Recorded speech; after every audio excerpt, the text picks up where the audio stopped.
Good morning, boys and girls. Today I'm going to read Julius, the Baby of the World by Kevin Hanks.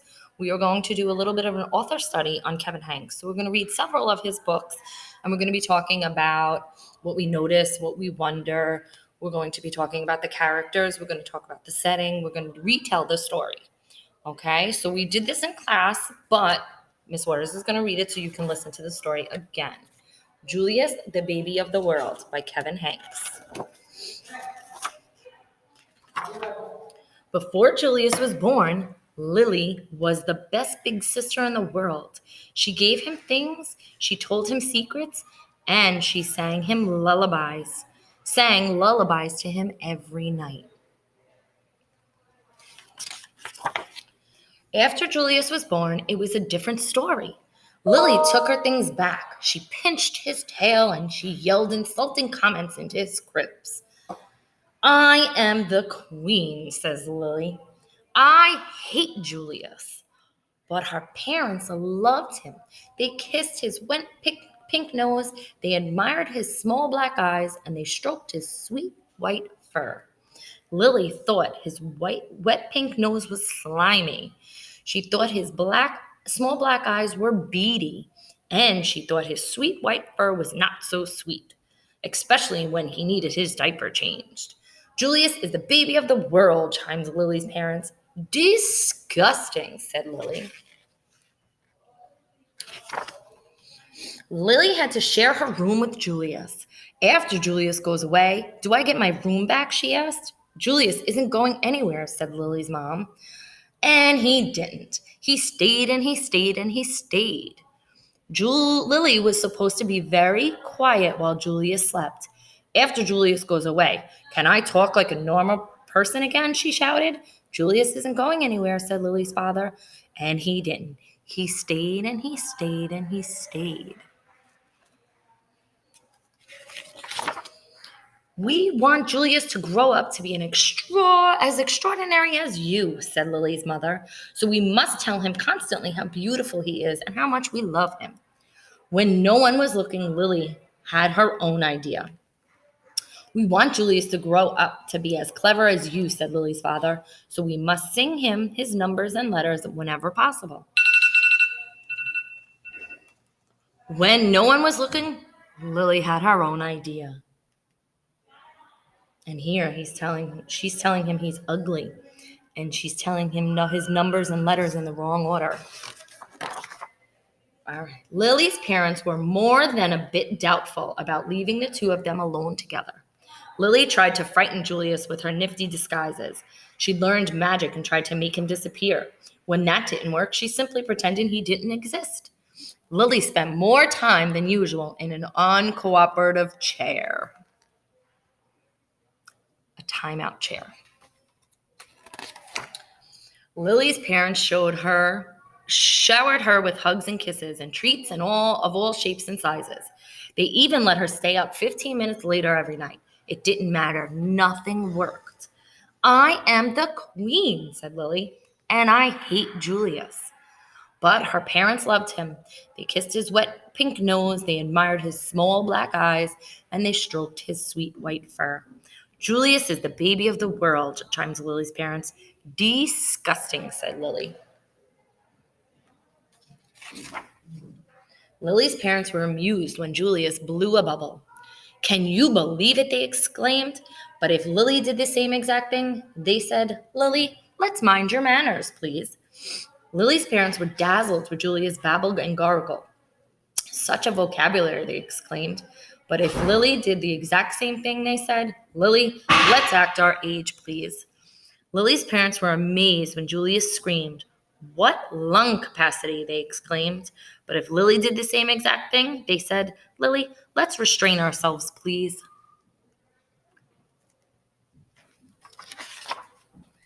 One morning while Lily was busy playing opera, her mother said, "Why don't you put some of that verbal experience to use?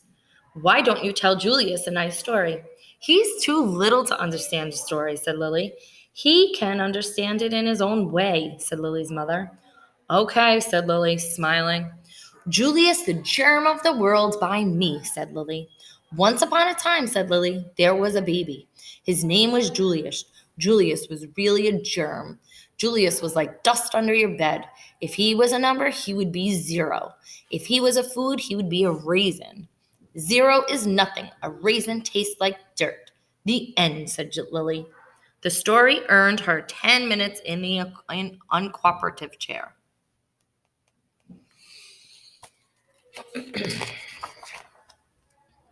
Lily warned her friends Chester and Wilson and Victor about babies. Trust me, they're dreadful, she said. They warn strangers about babies too. You will live to regret that bump under your dress, she said. Lily ran away 7 times in one morning. I'm really leaving this time, she called. Who knows where they'll find me? The same afternoon, Lily had a tea party and everyone came. Everyone but Julius. His invitation must have been lost in the mail, she explained.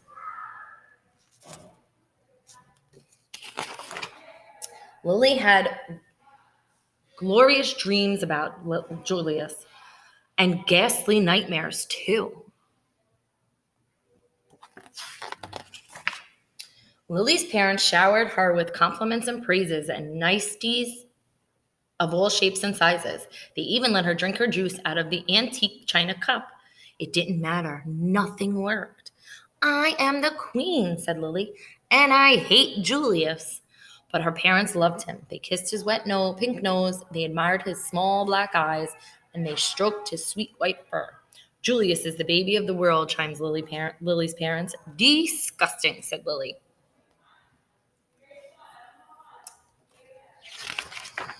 When Lily's mother felt up to it, she planned a festive celebration in honor of Julius. All the relatives came. There was quite a spread. What's the big deal? Said Lily. Haven't they all seen a silly lump before? Apparently not. All afternoon, the relatives hovered over Julius. They kissed his wet pink nose, they admired his small black eyes, and they stroked his white, sweet fur.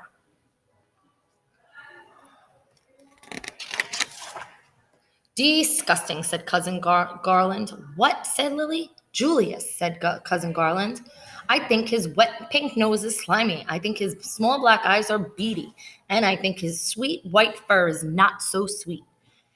He needs his diaper changed. Lily's nose twitched. Her eyes narrowed. And her fur stood on end. And her tail quivered. You're talking about my brother, said Lily. And for your information, his nose is shiny, his eyes are sparkling, and his fur smells like perfume. Cousin Garland was speechless. He can blow bubbles, continued Lily, and he can babble and gargle, and he can scream better than anyone. Cousin Garland tried to slink out of the room. Stop, said Lily. I am the queen. Watch me closely.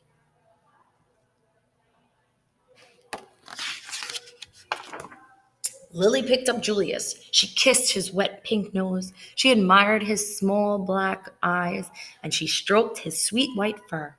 Your turn, said Lily, handing Julius over to Cousin Garland. Kiss, admire, stroke, Lily commanded. Now repeat after me, said Lily. Julius is the baby of the world. Julius is the baby of the world, said Cousin Garland. Louder, said Lily. Julius is the baby of the world.